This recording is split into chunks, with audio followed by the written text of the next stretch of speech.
So here, I think we could help maybe by answering a question that some of you might be asking, and that is, that what do you do to gather some of these leaders, some of these people who maybe could help you in the pastoral care environment?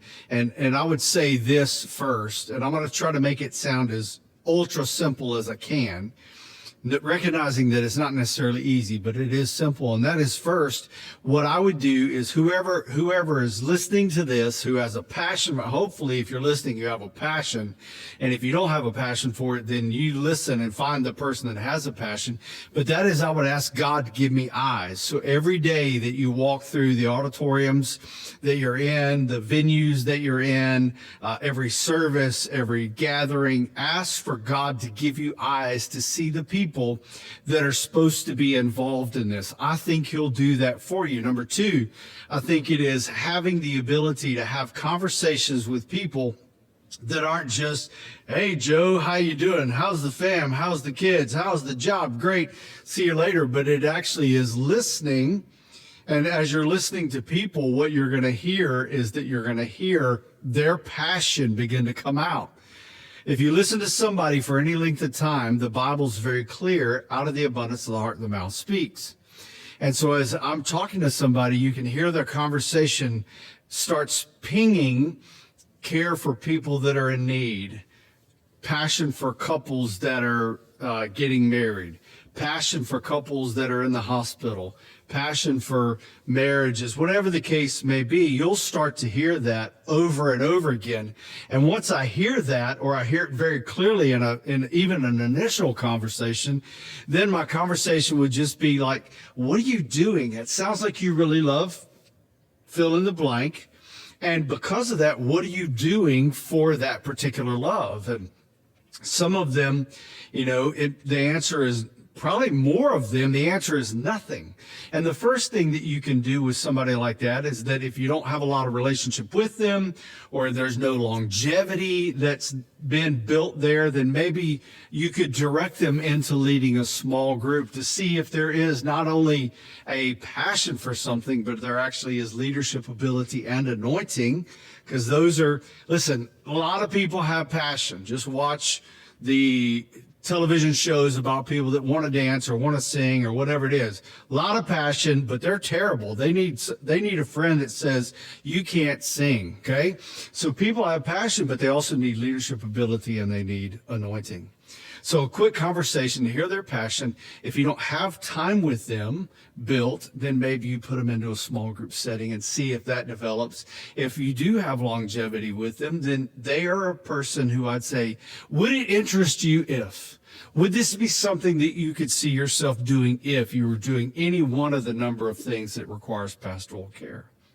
Then what you want to do is, if you find somebody who has passion, who has, maybe a little bit of anointing and a little bit of leadership, then what you want to do is you want to do everything you can to resource them. And the wonderful thing about that is that you don't have to be the person that resources them. You can just be the person that says, hey, now go read this book. And if you don't know, then find out from somebody else and then tell them, go read this book and go watch this video and begin to build skill. Remember, David in the Old Testament was someone who played with skill and anointing. And we want to develop both in every person that we have. Now, we're putting these together to help you, but to also to recognize is that we're trying to answer the big questions that are taking place within Grow. But there are also conversations that are being held all the time within the Grow resources that enable you to actually be across, if you will, from somebody live, maybe a Q&A that's going on, so that we don't have to spend time answering these questions, but then we can get on to the specifics of yours. But to kind of sum this up, I would say, have a mind's eye, a spirit's eye, if you will, that's looking for people, and then be ready to have a strategic conversation. Don't just have the generic conversation. Like, what do you do that when you wake up in the morning, it's the first thing your heart thinks about?